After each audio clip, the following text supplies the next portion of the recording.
E é interessante que não faz sentido, né? Se no Velho Testamento a mulher pode ser rainha, pode ser profetisa, pode ser juíza, mas ela não pode ser pastora?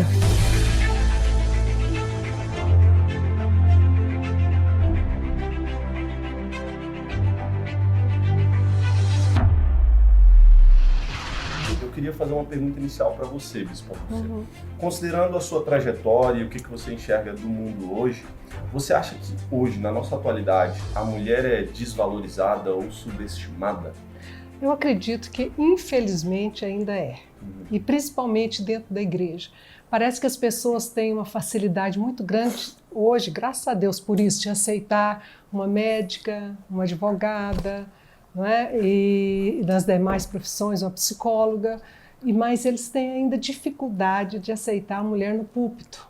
Não é? Então, é algo que ainda permeia a nossa sociedade, infelizmente, né? Mas eu creio que isso já melhorou muito. Se eu for pensar em relação a 30 anos atrás, hoje é um paraíso, né? Então, cada vez que eu pregava na nossa igreja, na comunidade evangélica, era um bafafá a semana inteira, uma falação, era. E aí o Robson, o bacana foi que o Robson sempre teve essa visão de ter a mulher junto, nós fomos ordenados juntos, ele acreditava, né? Não o papel da esposa do pastor, né? Mas eu sou a pastora junto com ele, que o ministério, a gente entende que é o ministério do casal. Aqueles que têm chamado, sabe, Vitor? Porque nem todo mundo tem. Tem mulheres que querem ser pastoras, elas têm outras profissões, mas no meu caso, eu tenho chamado, aceitei o chamado e desenvolvo isso, não é? Mas uma coisa que me preocupa muito é porque eu vejo ainda mulheres que lá no fundinho do coração ainda se sentem culpadas. Culpadas por exercer esse papel. Por quê? Se ela é pastora, tem homens debaixo, né? Então, para muitos homens, parece uma sujeição. É muito interessante. Esses dias eu estava vendo a minha rede social, 65% da minha rede social é de mulheres que me seguem. Normal, é mulher. Mas é interessante isso, né? Do Robson já é 50-50. Então aí você já pode ter uma ideia do que eu estou falando, né? De uma certa resistência dos homens, principalmente. As mulheres apoiam as mulheres, mas os homens eu acho que eles são mais resistentes. E antes do Vitor seguir na sua curiosidade, calma que você é o dedo duro. Espera aí. Eu queria fazer um panorama, um panorama sobre a questão da mulher. Eu sei que você tem muita pergunta específica, Vitor. Perfeito. E essas perguntas são importantíssimas. Mas eu queria estudar um pouquinho o panorama geral. Ótimo. Por exemplo, primeiro, o que significa a mulher? A mulher, deixa eu falar um pouquinho só no hebraico. A palavra mulher, homem, no hebraico é ish. E a palavra mulher é isha. O que Deus fez, quando Deus criou a mulher, ele a chamou de isha. Deus chamou a mulher de isha. Né? Adão a chama de vida. É diferente. Deus chamou a mulher com um nome diferente do nome que Adão chamou a ela. Cada um, entendeu? Deus chamou a mulher de Isha, que quer dizer companheira, que quer dizer auxiliadora. Quando Deus criou a mulher, ele a chamou, eu vou te fazer uma ajudadora, vou te fazer uma auxiliadora. Foi isso que Deus disse, uma Isha. Quando Adão vê Eva, recebe a ajudadora, mas é a ajudadora, ela não tinha nome. Qual o nome que Adão deu para ela? Eva. O que quer dizer? Você é minha vida, você é minha alegria. Vida porque ela daria luz, filhos, ela traria vida, e vida porque ela é a vida de Adão. Antes de Adão, antes de Eva, a vida de Adão estava cinza, vazia, escura, monótona. Então ela foi a vida. Por isso que Adão muda o nome de Eva. Ele não fica chamando, minha ajudadora, minha Isha. Não, ele a chama de Eva. O nome de Adão é diferente do nome de Deus para a mulher. Isso significa os dois conceitos. Deus vê a mulher como ajudadora e não como atrapalhadora. Então a mulher não pode estar na vida de um homem sem ajudar. Não tem como ela entrar sem trazer essas duas coisas, auxílio, ajuda, e sem trazer vida. Porque ela traz filhos. Então, quando a mulher entra, essas duas características já entram na vida do homem. Entra auxílio e entra vida. entra vida no sentido de alegria, de complemento também. A ajudadora que já é cobre o aspecto de complemento. Vida no sentido de alegria, de paz, de ser bom, de ser, né, de ter sentido a existência, e vida no sentido de ter filhos, multiplicações. Incrível. Então essas duas coisas. Depois, aí a gente vê a queda de Adão e Eva, né, eles pecam, saem do jardim, tal, e a partir daí Deus põe a maldição sobre a mulher, e a mulher perde aquele lugar original. Porque Deus diz assim, com dores de luz, com dores de parto, darás à luz. Ou seja, ela já não é mais a multiplicação com vida, ela é uma multiplicação com dores. Com dores. Deus diz, com dores de parto darás à luz. A vida vai ser trazida pagando um preço na mulher. Não tinha, não era assim. Podia ter 7 filhos, 10 filhos, e a mulher não ia ter a dor que tem hoje. Antes do pecado, né? Antes do pecado. No Éden. Depois... E teve também o aspecto da dominação, não é? Essa segunda parte. Que aí Deus fala para Adão, teu marido te dominará. Por quê? Porque ela, por alguma maneira, foi conversar com a serpente sem a autorização de Adão, e naquela conversa ela foi envolvida. Ela foi enrolada. Então a submissão veio depois do pecado? Só depois do pecado. Antes ela estava junto. Ela estava na mesma posição. É isso aí. Então é importante entender isso. Essa submissão veio, tanto que Paulo fala em Coríntios 11, né, que a Eva foi enganada, Adão não foi enganado. Adão não foi enganado. Adão foi cúmplice da sua esposa, mas Eva sim foi enganada. Bem, a partir daí a gente vê um quadro muito triste da humanidade caindo muito, com muita guerra, muita miséria, muita violência, muito politeísmo, muita idolatria, muito sangue. E aí a gente vê as mulheres meio que desaparecem, parece que as mulheres desaparecem. Por exemplo, elas desaparecem da genealogia. Nenhum lugar de genealogia do Velho Testamento você encontra a genealogia baseada na mulher. A genealogia é sempre baseada no homem. E aí isso é meio que é o padrão do Velho Testamento. Até que aparecem algumas mulheres que quebram esse padrão. Então o Velho Testamento tem muitas exceções. Incrível. Incrível. O Velho Testamento é cheio para você ver como Deus trabalha. Ele tem princípios, mas os princípios nunca são imutáveis. Às vezes ele tem quebras desses padrões. E porque ele encontra uma situação peculiar, ausência de homens, ausência de resposta, uma mulher super especial, uma mulher diferenciada, e aí nós temos diversas mulheres. E aparece a primeira mulher influenciadora que aparece, é Sara, né? Sim, e a Bispa Lúcia tem uma Bíblia sobre as mulheres, chamada Bíblia das Mulheres Vencedoras na Bíblia. Ela fez esse estudo. Bem, fala quantas mulheres no Velho Testamento tinha que cumpriram esse papel, que praticamente foram exceção. Interessante que começa com Sara, né? Que na genealogia fala sobre Abraão, seus irmãos, o pai de Abraão, Terá, e seus irmãos, e inclui Sara. Então a primeira inclusão é Sara, né? E Sara tem um papel importantíssimo na vida de Abraão, apesar daquela situação, né, quando ela dá Agar para que Abraão tenha um filho com ela, para que ela possa ter filho, foi uma precipitação, tudo, mas você vê o poder de influência que ela exercia sobre Abraão, né? Então, Sara aparece aí na Bíblia como abrindo, então, esse novo caminho. Então, havia um silêncio, é o que eu percebo, né? Havia um silêncio e, de repente, aparece Sara. Depois aparece uma mulher que não é um exemplo muito positivo, que é a esposa de Ló. Mas a Bíblia cita a esposa de Ló, não é?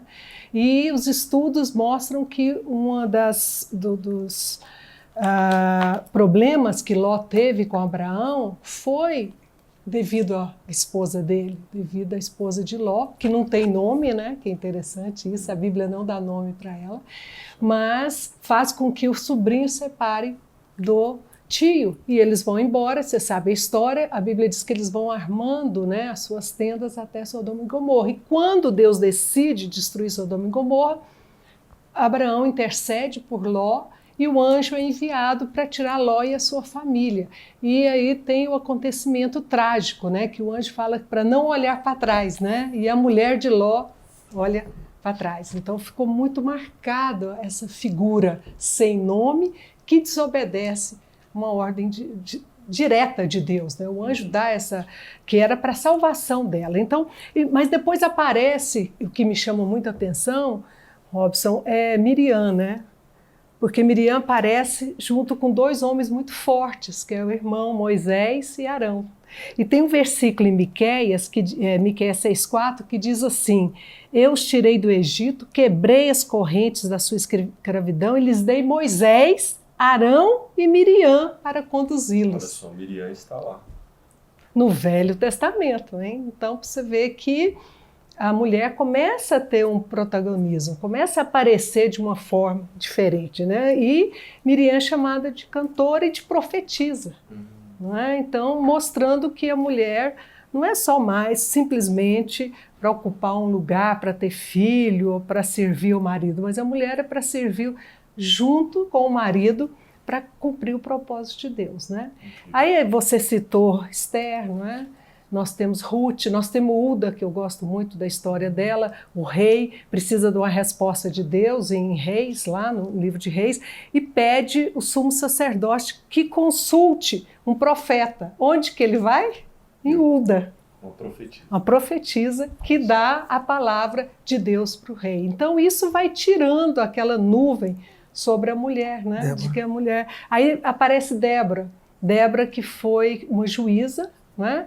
E também guerreira, né? Porque aqui só o Velho Testamento até agora. Só o Velho Testamento. Aí aparece Débora. Por que Débora aparece como guerreira? Ela era juíza. Por quê? Porque Baraque, não é? Tem medo de ir para a guerra e fala para Débora assim: Débora, se você não for comigo, eu não irei. Aí Débora fala assim: eu vou e todos saberão que Deus deu livramento por mão de uma mulher. Então a mulher no medo de um homem usado por Deus. Exatamente. Então aí às vezes eu fico perguntando como as pessoas ainda, né, se questionam, acham que, puxa, não tem lugar para a mulher. Tem lugar, e é um lugar importantíssimo. Depois tem Jael, que Císara, um comandante do rei de Canaã, invade Israel e eles vão... Esse combate, né, com Débora, né, e Baruque. E o Cícero, um comandante muito famoso, ele foge. E ele chega na casa de Jael. O que Jael faz? Ele fala: olha, estou fugindo, estou com fome, não sei o que. Ela esconde ele, dá leite para ele, ele adormece porque está muito cansado da guerra, e ela pega uma estaca com um martelo e mata-o ali. Então, ali termina a guerra. Mostrando até a força das mulheres. As forças das mulheres. Ela estava sozinha e ela toma essa atitude. Por quê? Então, Débora abriu esse caminho, Jael, inspirada por ela, não é? Ajuda Israel a ter essa vitória, porque quando o comandante cai, acabou a guerra, né? Então depois nós vemos Esther, que todas conhecem, rainha. Ruth já tem um papel importante, apesar de ela não exercer uma liderança, mas ela tem um papel importante na genealogia, né, de Davi, depois de Jesus, né? Então a gente vê a Bíblia totalmente permeada. Agora, uma coisa interessante que eu estava comentando anteriormente com o Robson é que a lei de Moisés são 250 mandamentos e a lei de Moisés vai seguindo. Quando chega em Malaquias até o Novo Testamento, nós temos aí 400 anos. Uhum. E aconteceu algo muito interessante. Foi nesses 400 anos que nasceu o judaísmo. E o judaísmo acrescentou nesses 400 anos mais quase 400 mandamentos. E todos esses mandamentos, de 200 e pouco, foi para 600. Triplicaram, e todos contra a mulher. Então não foi algo que veio de Deus através de Moisés, foi algo do judaísmo. Do judaísmo. Sabe? E isso, o judaísmo é a base para como o cristianismo, né, veio depois, ele é uma base, né? E isso repercutiu muito. Sim, sim. Mais do que Jesus, Vitor.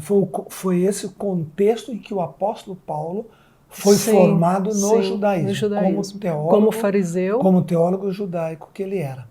Claro que ele se converte, limpa a mente, é uma outra mente, outro coração. Mas as bases teológicas do Velho Testamento estavam bastante impregnadas. Quer dizer, o judaísmo se torna mais forte contra a mulher, né? Do que a própria lei de Moisés. Não tem. A lei de Moisés, se você vai estudar os mandamentos, é uma coisa para a pessoa, não tem a divisão de homem e mulher. É muito interessante isso. Para o ser humano. Para o ser humano. Incrível. Isso serve para a gente entender um pouco daquilo que o apóstolo Paulo fala nas cartas. Né? Sim, e você vê que, agora voltando na visão panorâmica, quer dizer, essa visão panorâmica do Velho Testamento. Então, Deus não tinha um padrão? Tinha.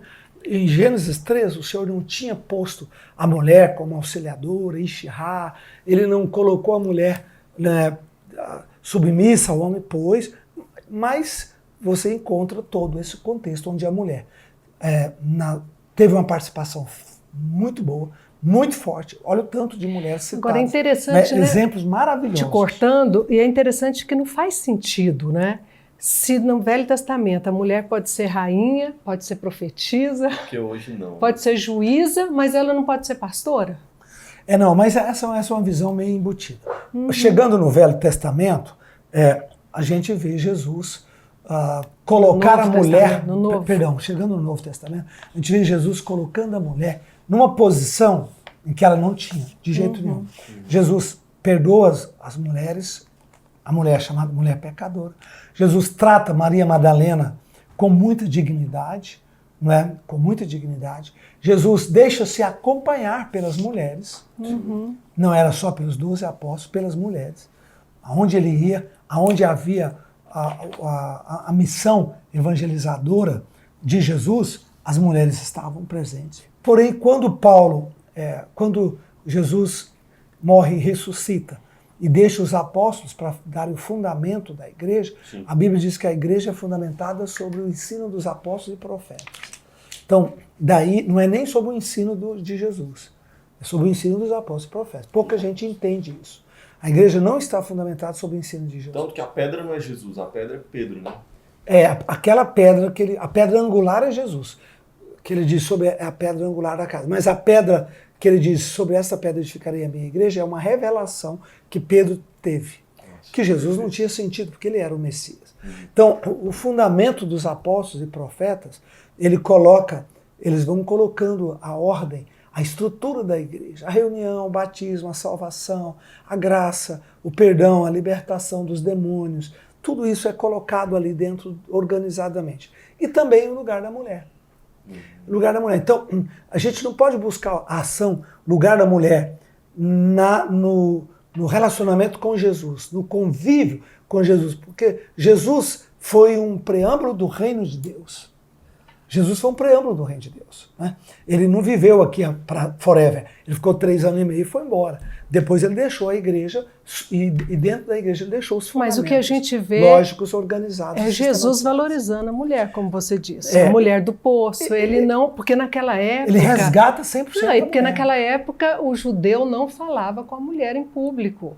Especialmente as estrangeiras. Jesus falou inclusive com a samaritana. Samaritana, exatamente. Então sem dúvida que Jesus resgata a mulher e põe a mulher num lugar, né, de honra, de amor, sem dúvida nenhuma. Embora nenhuma delas foram apóstolas. Embora nenhuma delas foram nomeada a 13ª. Sim, eu acho que o Evangelho de Lucas veio da Maria Madalena e de Maria, mãe de Jesus. Pessoalmente. Por que você diz isso? Porque Lucas não conviveu com Jesus. Mas fez um estudo, uma biografia completa. E ele conviveu com muitas pessoas que, quando ele se converteu, ainda viviam. E Maria Madalena vivia e Maria, mãe de Jesus, vivia. Então Lucas sentou ali do lado. Sentou com certeza. Por isso, é isso que Paulo fala. Né? E Paulo incumbe Lucas de escrever. Né? Paulo explica isso. E o Evangelho de Lucas nasce dessa pesquisa. Quando ele fala dos 500, né? Paulo explica em 1 Coríntios, há 500 pessoas que viram Jesus ressuscitado, dos quais a maioria vive até hoje, alguns dormem, mas outros vivem até hoje. Então Lucas, por ser um historiador e por ser um cientista, ele não ficou baseado só na visão de Pedro. A visão de Pedro está no Evangelho de Marcos, porque foi Pedro quem escreveu Marcos. Marcos só foi o redator. Pedro era O escriba. O escriba. Marcos foi o escriba, o redator. Pedro é quem foi a mente por trás. Agora, Lucas não. Abriu um evangelho, por isso que tem uma cronologia melhor, por isso que tem uma visão maior, por isso que tem aspectos emocionais e coisas assim. Bem, caminhando agora, e aí nós chegamos no Novo Testamento. O problema do Novo Testamento são duas passagens que nós temos na Bíblia, todas duas de Paulo. Quando Paulo fala em 1 Timóteo, né, ele fala, não permito que a mulher ensine na igreja. 2, 15 e 16. 1 Timóteo 2, 15 e 16. 15 e 16. Não permito, dá para ler? Tá fácil dá aí? para ler. Não tem aqui. Ele só. Eu tenho aqui 1 Coríntios 14 e 34. Também, são os dois textos. Robson, eu posso fazer um parênteses aqui, antes de a gente entrar nas cartas de Paulo, que eu acho que é importante para você que está assistindo, para o Vitor também, que não deve conhecer isso, mas Paulo escreve as cartas com endereço. Ele fala direcionado. As cartas de Paulo, as epístolas, são para os judeus, para os romanos e para os gregos. Principalmente romanos e gregos, que eram igrejas novas, que não vieram do judaísmo, que não conhecia nada. E é interessante a gente notar, por exemplo, os gregos, eles tinham uma adoração pela mulher. Então, a prostituta era uma deusa. Então, quando o homem ia no templo, mantinha relação sexual com a prostituta, ele achava que ele estava chegando mais perto do Deus dele lá, do céu, recebia unção, que a gente fará unção, alguma coisa assim. Então, Paulo, a gente tem que entender o contexto histórico. Paulo está falando, vamos pôr os judeus de lado, mas ele fala para romanos e gregos que não tinham nenhuma raiz do judaísmo. Eles não conheciam nada, eram, vamos dizer, pagãos, né? Pagãos. Pagãos. Não tinha lei. A lei era a liberdade total. E no meio de uma sociedade onde a mulher, por exemplo, a mulher de Corinto, que vivia naquela cidade, ela era muito participativa. Ela era muito, muito, muito participativa. Elas rapavam a cabeça, elas falavam, era da cultura delas. Sim, elas tinham muitas joias, elas andavam com muitas coisas. E agora é interessante porque as romanas, historicamente, elas eram perseguidas. Elas não tinham a mesma posição que as gregas. As romanas eram colocadas em servidão. É interessante saber nós isso. temos esses dois versículos de Coríntios 14 e de 1 Timóteo 2, que Paulo fala, olha, a mulher não deve falar na igreja, a mulher não deve pregar, ou falar, ou ensinar. A palavra usada ali a mulher não deve, não deveria ser objeto de influência na igreja. Quando você lê esses dois versículos, você fala, vixe, tá doido. Tá tudo errado. A mulher tem que calar a boca. Se você ler o versículo puramente, a mulher tem que calar a boca. Só que aí você começa também a ver a visão panorâmica. Primeiro, mas espera aí, e Priscila, que era uma apóstola, e que era mulher de Áquila, e que aparentemente pregava mais que o marido dela, Priscila e Áquila, o Áquila. Porque o nome dela vem primeiro, e normalmente na Bíblia o nome da mulher Paulo cita vem em segundo eles lugar. No livro de Atos, e como o nome vem primeiro, como a bispa Lúcia está falando, o nome dela veio primeiro, Priscila e Aquila, não Aquila e Priscila. Porque o certo seria o nome do marido depois da mulher. Ainda mais na sociedade judaica. E Paulo chama ela de apóstola. E Júnia também uma apóstola. Né? A mãe de Timóteo, a avó de Timóteo. Como é que ela chamava? A avó de Timóteo? Sua avó, sua mãe e sua avó. Esqueci agora. Fugiu aqui. Tem Lídia, né? Que era hospedeira da igreja. Então, a gente vê na Bíblia, no contexto geral, uma participação muito intensa das mulheres. E aí você fala, bom, então eu vou olhar esse versículo na luz do contexto, essa exceção que Paulo abriu. E quando a gente tem Júnia também. A avó de Timóteo é Eunice, né? Eunice, isso. Mãe de Timóteo era Eunice. Então, quando você vê esse contexto, você fala, espera, Paulo estava tratando de um assunto específico e não de um assunto geral. E mais ainda, quando ele fala em Romanos, porque no reino de Deus não há homem, não há mulher, não há grego, não há judeu. No reino de Deus, o que era o reino de Deus que ele estava se referindo? A igreja que tinha aceitado o conceito do reino de Deus, trazido por Jesus. Então ele coloca, não há diferença entre homem e mulher, entre romanos e judeus, entre bárbaros e cítaras, e etc. Então, a partir daí, a gente começa a entender que a mulher, Paulo cerceou o caso de Corinto, as mulheres interrompiam o marido na hora da pregação. O marido estava pregando, trazendo uma palavra, a mulher ficava em pé e falava, não, eu não concordo, não é assim. E tanto que aí Paulo fortalece, diz assim, eu não permito que a mulher ensine o homem. A palavra ali não é homem geral, é marido. Não permito que a mulher ensine o seu marido publicamente na frente de todo mundo. Porque ela está meio que desonrando. Não se faz isso, até por elegância, né? Não se, por educação, por fineza. Ainda mais naquele contexto, que era um contexto muito mais forte. Então, Paulo meio que corrige dois excessos da função das mulheres. Mas ele não põe um princípio aonde ele estabelece que não poderia haver função ministerial das mulheres. Ele nunca falou isso. Pelo contrário, o princípio de função na igreja não pode ter separação de homem e mulher. E aí, isso sim, esse texto de Romano está alinhado com a prática de Priscila e Aquila, Júnia, está alinhado com Eunice, com todas as demais funções das mulheres. Então nós temos que entender o que é uma exceção e nós temos que entender o que é uma regra geral. Você quer falar alguma coisa? Não, eu acho interessante, eu quero reforçar isso que eu falei. E essas cartas, por exemplo, para Coríntios, né? 1 Coríntios, 2 Coríntios, é para a igreja de Corinto, uma igreja que a deusa idolatrada lá era uma mulher. Depois ele vai para Éfeso. A deusa em Éfeso não era um deus, era deusa. Era a deusa Diana. Então roubava o espaço do nosso Deus, e os homens as adoravam também. Então a mulher tinha uma participação nessa sociedade totalmente oposta do judaísmo, que Paulo conhecia, né? Sim. E também a igreja de Creta, né? Que eles adoravam a deusa Ticrita. Então, assim, eu acho que tem muito a ver com a igreja, com o que a igreja viveu, com o primórdio da igreja, o fundamento da igreja. Paulo queria colocar ordem, como o Robson falou, e eu acho que isso precisa ser lembrado, né? Interessante que são nessas 3 cidades que eu citei que ele é mais exigente com respeito às mulheres. Tem um endereçamento específico. Exatamente. Quando ele fala para Timóteo, desculpa, bem, acho interessante isso, o pessoal às vezes não sabe interpretar esse versículo, né, de 1 Timóteo 2, 15 e 16.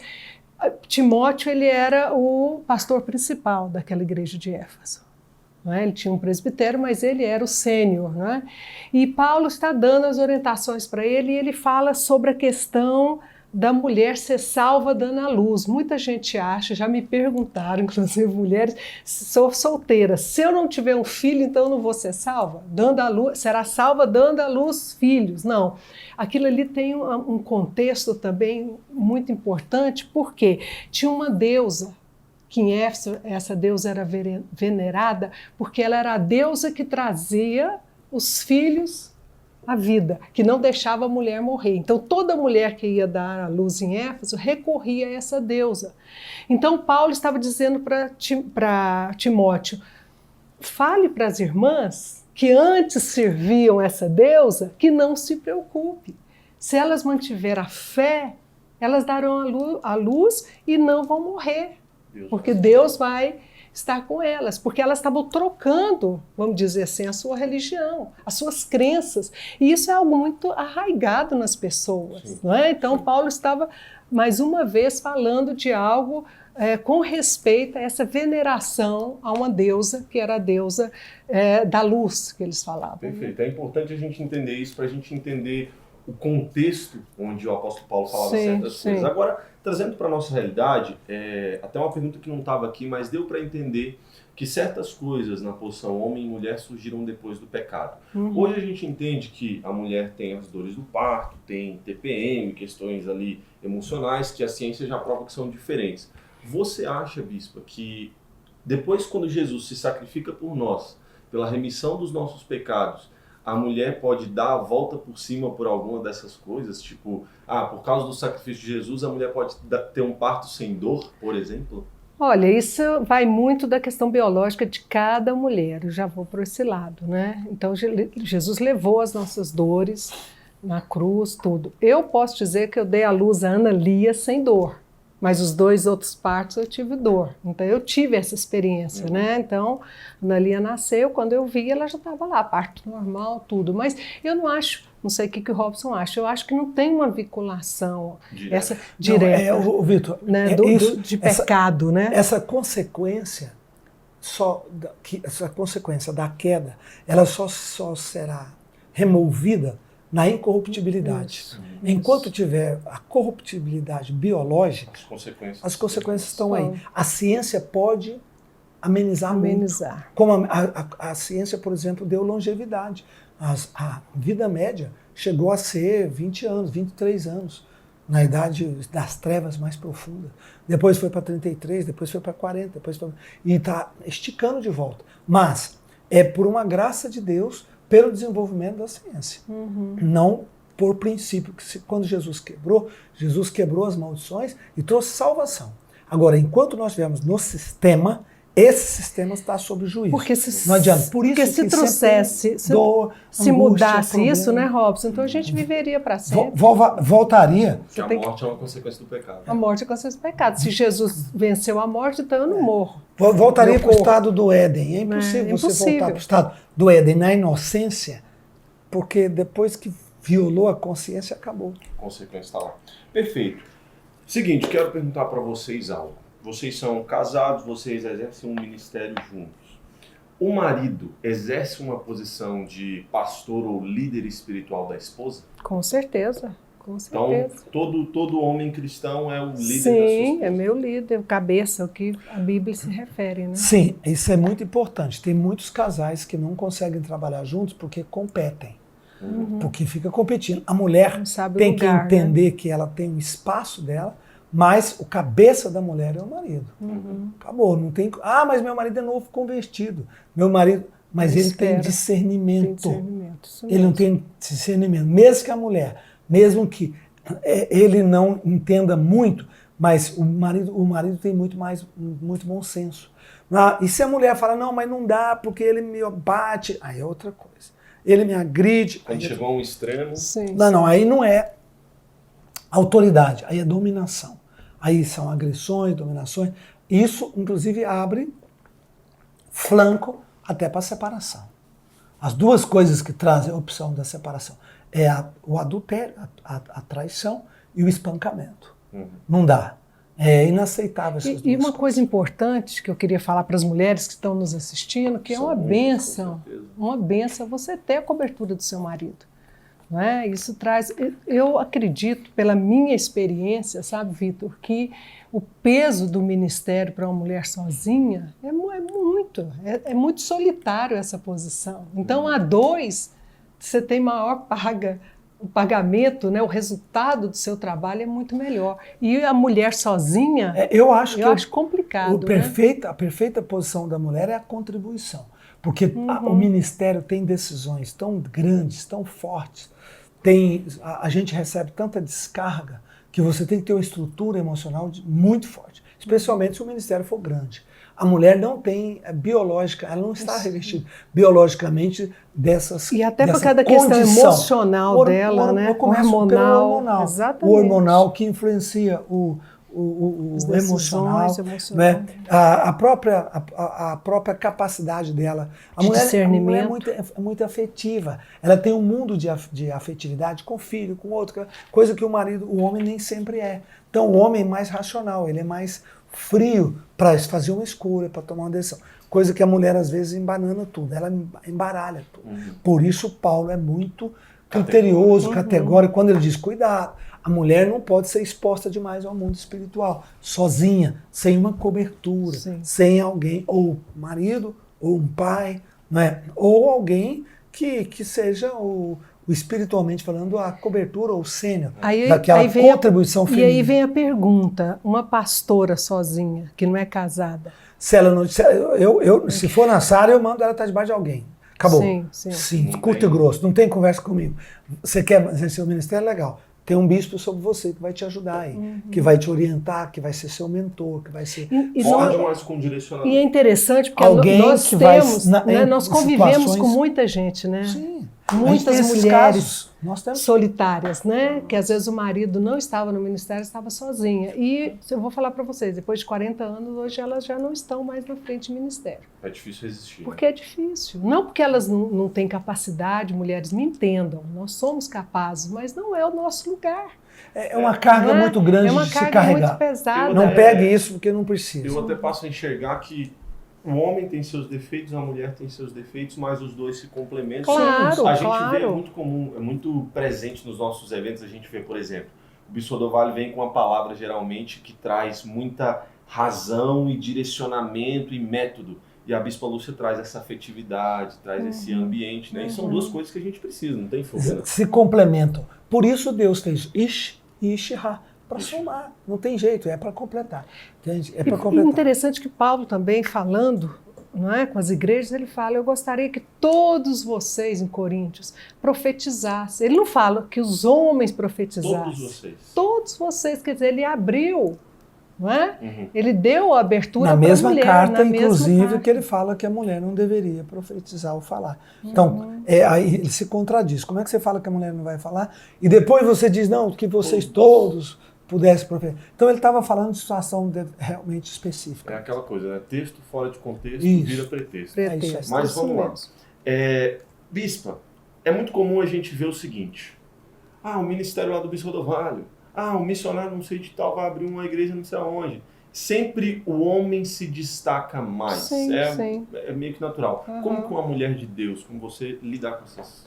Eu acho que eu entendo, pessoalmente, que o meu papel é dar sustentação para ele, é fazer isso com ele. Entendeu? Por quê? Porque se ele brilha, eu brilho junto. Você tá lá. Tranquilo. Então, mas isso precisa de muita consciência, de muito amadurecimento, espiritualidade. Você precisa entender o propósito de Deus. O propósito de Deus não é para o homem ou para a mulher. Deus nos chamou juntos para fundar essa nossa terra, desde o início nós estamos juntos. Então, é uma visão que cada mulher tenha, né? Desde a MPC, da Mocidade para Cristo, porque lá eu não tive ministério, né? Eu me converti lá. Então, eu sinto bem. Então, esses dias nós estávamos até conversando aqui, falando o que é a cara da Sara Nossa Terra. E eu falei para o pessoal, a cara da nossa terra é Bispo Odovalho. Não, Bispo, você tem que estar junto. Bom, eu posso estar. Mas a visão, Deus trouxe para ele, entendeu? Eu estou junto com ele nisso. Eu posso ter, no decorrer da nossa trajetória, ideias, revelações de Deus que eu falo com ele. Ele, por exemplo, quando eu fundei a Arena Jovem, né, em 2003, foi algo que comecei, mas tudo para quê? Não é para meu ministério, é para que o nosso ministério possa ser fortalecido. Agora, como eu disse, né, Vitor, a mulher precisa ter saúde emocional para isso. Para lidar com isso. Né? Para lidar com isso. E ela tem que ter saúde emocional e tem que entender que, para que haja harmonia, né, e segurança, a palavra final é do marido. Sim. A palavra final é do marido. Então, negocia, conversa, harmonizou, beleza. Mas não harmonizou, a palavra final é do marido.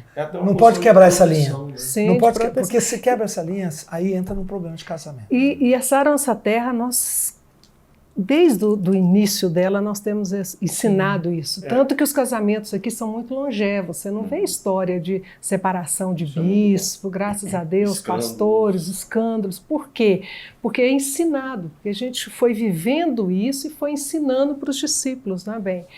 O papel do homem, o lugar da mulher, a posição. Então, por exemplo, teve uma época da minha vida que eu não podia estar com o Robson em tudo e não me sentia menor. Eu tinha que cuidar dos meus filhos. Eu estava com 2, com 4, com 8 anos. Como que eu pego a mala e viajo com ele e deixo meu filho com quem? Eu não posso terceirizar meus filhos. Exatamente. Então, mas o homem podia ficar. Não, esse papel é nosso. Então, bispo é machista. Não, eu não sou machista. Eu acho que eu entendo o papel da mulher na palavra de Deus. Você é pragmática. Pragmática. A função da mulher é a energia emocional dos filhos. O que traz problemas são sempre excessos. Um marido que que é tão forte, que inibe a mulher, não abre espaço para a participação dela. Uma mulher que é tão forte, que na busca do seu espaço, ela atropela seu marido. Você vê dois extremos. Isso vai trazer problemas. Isso vai trazer. Pode até trazer um ministério razoável, mas uma família quebrada. Porque o marido vai se sentir ameaçado, irritado, a mulher vai se sentir humilhada, diminuída. Então, é esse ajuste que tem que ser feito. Aquela competição que não pode haver, né? E agora eu tenho duas questões rápidas para finalizar. Bispo, às vezes as pessoas falam, né? Ah, o Bispo Odovalho, machista, não sei o quê, não sei o quê. Mas a gente acabou de descobrir aqui que lá no início, quem queria mais dar espaço para a mulher, no início da comunidade, era você. E o machista. Peraí, só os haters que me acham machista, não é possível. O pessoal da internet, que isso, minhas duas filhas estão, né, tem o espaço delas, minha mulher acabou de falar pelas seus. Eu trouxe ela que não é fake news, não. Para ela falar com o testemunho vivo, pessoal. Então, a gente entende. A gente sente acolhida na Sara Nossa Terra, e eu sinto acolhida pelo meu marido. Ele entende, sabe? Eu tenho o meu papel, desenvolvo e tenho todo o apoio dele. Viu, Vitor? Provavelmente eu não consigo agradar nem aqueles que são radicais para o lado do homem, e não consigo agradar aquelas mulheres também que querem ficar sozinhas e pôr fogo no circo. É o equilíbrio, né? Eu sou um cara equilibrado. Quem me acompanha a Sara eu queria falar uma coisa que é importante, gente, que o nosso ministério reflete o nosso casamento. Tem tudo a ver com o casamento. Se o casamento é bom, a gente trabalha bem junto. Sabe o lugar de cada um. Se o casamento é ruim, começa a dar os problemas, começa por aí. Se o casamento ruim não vai trabalhar junto, que vai brigar na frente de todo mundo. Não vai para público, que vai ser o telequete. Aquele pastor que briga com a mulher no programa de rádio. E a gente estava ouvindo o programa, bonito, marido, esposo, pastor, de repente ela fala uma coisa que não pode, ele começa a brigar com ela ao vivo e a cores, né? E acabou que a gente caiu, todo mundo da risada. Não porque vai acontecer aqui. Não vai acontecer aqui, mas é porque é tanta espontaneidade, né? Que às vezes um problema, viu, marido, homem, é tão, né, a gente trabalha junto, é marido e mulher, estão junto, e fica uma coisa muito comum, e não é isso, você tem que saber o lugar, respeitar o lugar da mulher, o momento, saber ler o ambiente, né? Respeito e consideração e valorização não é para homem e para mulher, é para o ser humano, em qualquer situação, em qualquer ambiente. Em qualquer momento, do lar até o trabalho. E o que eu acho mais interessante é que, graças a Deus, a nova geração nossa de bispos, eles entenderam isso. E eu vou dar o exemplo dentro de casa, a Priscila e o Lucas.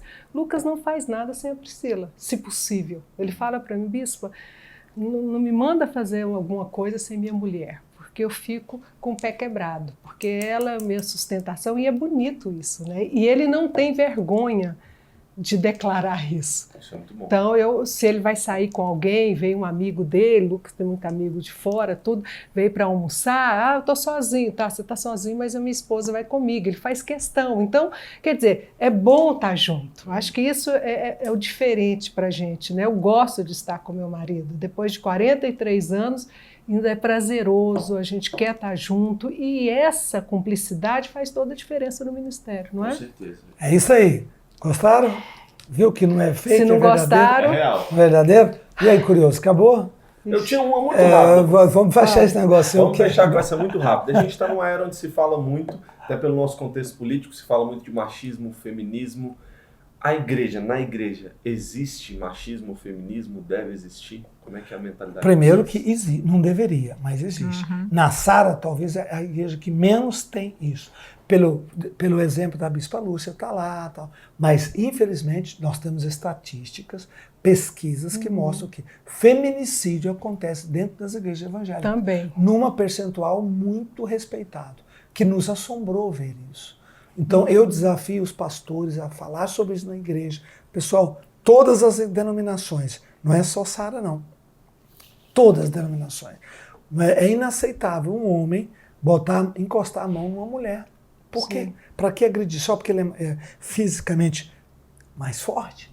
Não tem sentido isso. Então, não deveria, mas infelizmente existe. E é uma luta nossa como influenciadores de uma sociedade corrigir isso em todos os aspectos. E é interessante porque a mulher, com todo o movimento, né, de emancipação feminina, eu li um artigo, só para a gente fechar aqui, recentemente, que eu achei interessantíssimo. O que eles estão chegando à conclusão? Que aquelas mulheres que hoje estão com 40 anos, 42 anos, que acreditaram que elas podiam ser felizes tendo a profissão delas, ganhando como homem, viajando o mundo inteiro, totalmente independentes, estão frustradas. Há uma crise muito grande nos Estados Unidos de mulheres bem-sucedidas, com dinheiro no banco, com uma excelente carreira, frustrada, porque aos 40, 42, 43 anos, ela já não está capaz mais de começar uma família. E aí ela faz questionamento, né? Que ela achava que nunca ia fazer, né? De que valeu tudo isso? Eu estou construindo isso para quê? Então, eu acho que é um alerta que nós temos que fazer.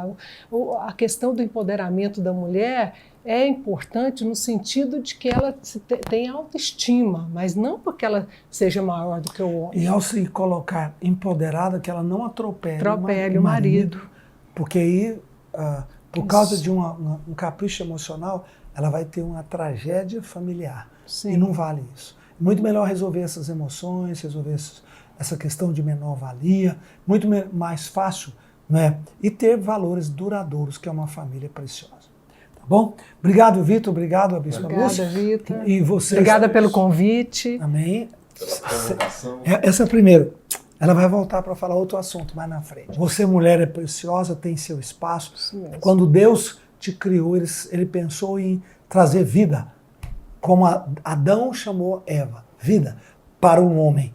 Você é a vida do homem. Valorize, tenha autoestima, saiba o valor que você tem. Amém? E viva em plenitude o seu chamado. Amém. E tudo aquilo que você foi escolhida para fazer. Tá bom? Em nome de Jesus. Agradeço às mulheres, a minha esposa, minhas filhas, todos, né? E que estão participando aqui conosco. Amém? Vamos orar e vamos fechar? Pai, obrigado. Abençoa esse momento, querido, especialmente as mulheres que estão conosco agora, hoje, nesse instante. Que a tua instrução, tua palavra, tua direção, falada, comentada, possa ser bênção na vida de tantas mulheres. Possa ser bênção na vida de tantos casais, Pai. Juntos nós somos mais fortes, juntos nós somos completos. Pai, oramos em nome de Jesus. Derrama teu azeite, teu bálsamo de Gileade em cada coração, no nome do Senhor hoje. Amém. Amém. Amém. Amém. Um beijo no coração. Abraço para vocês. Semana que vem estaremos juntos. Fique conosco e vá nas demais matérias, demais conteúdos, tá bom? Um abraço no YouTube ou no Sara Play. Você que chegou no finalzinho aí, assine o canal do YouTube, vai lá, né? Dá um like aí nesse podcast que você assistiu hoje. Você que já baixou o Sara Play, legal, também vai lá e dá um like. Se você não baixou, baixe, né? Coloca seu e-mail válido, sua senha. Tem o Sara Play no seu telefone, que é muito fácil, muito rápido. E lá tem todo o conteúdo, tá bom? Um abraço, Deus te abençoe. Semana que vem juntos de novo.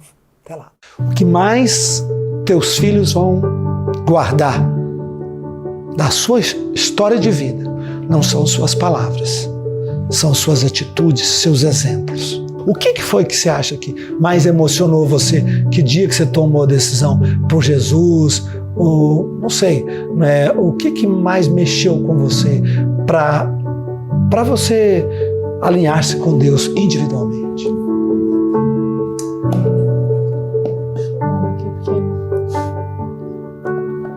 Eu acho que